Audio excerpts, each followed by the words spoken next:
Okay, everybody, super excited to do a review on this grease gun I received. So I'm going to go ahead and do a little unboxing, pull this thing apart. And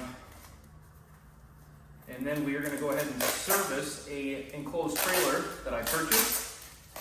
And I'm going to go ahead and use the grease gun. So we've got a nice little carrying case here, which is super cool. So you can keep all your greasy mess contained. I actually have had other grease guns that I love. But the unique thing about them, or the unfortunate thing I should say, is you don't have a spot to put your grease gun when you're done using it. So let's go ahead and open this bad boy up.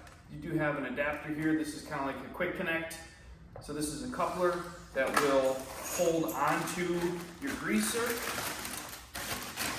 You got your nice grease gun. This has got a nice rubber grip on it, so you can use that to open up your canister, which we're going to utilize.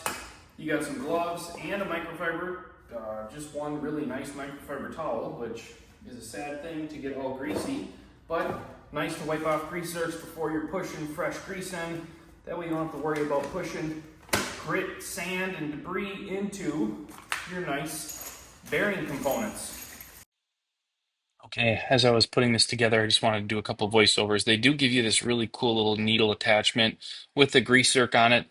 You can put that at the end of your gun. You can utilize that to pump in grease in really tough to reach spots. You also have the quick coupler that attaches to the grease zerk. I just used a little bit of Teflon tape on this grease gun to ensure I didn't have any leaks. Just try to keep things as clean and orderly as possible while I was assembling this gun. Super cool that it's got the carrying case in the bag. You just had to grab a couple tools to get some of these fittings put together. And here you can see I was pointing out that you got the little needle that you can push in that grease. You got several fittings, several tubes, several options. I'm going to use it in the format where you've got your pistol grip and you have the attachment that locks on.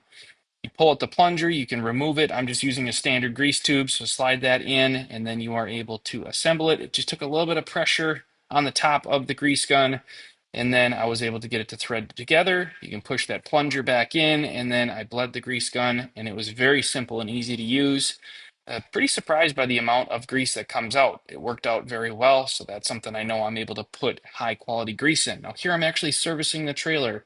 So you've got a couple hinges at the back of the trailer for the ramp, and I utilize this grease gun very easily to service those grease zerks in those pivot points just to make sure that the trailer moves and flows properly. Next, wanted to service the bearings, and the bearings are key for keeping your trailer in good operating condition. So you pull off your little bearing buddy covers, and then I utilize the grease gun to fill up the cavities for the bearings on the trailer. And this is just another good peace of mind thing. If you're going to take a journey with your trailer, it's good to service your bearings. Highly recommend this grease gun. Very impressed with how easy it is to function and all the additional attachments, not even to mention your gloves, your microfiber towel, everything you get with it. This kit is awesome. Highly recommend it, and I'm so happy to have this. I'm going to keep it in my trailer while I am traveling, and I am set to go.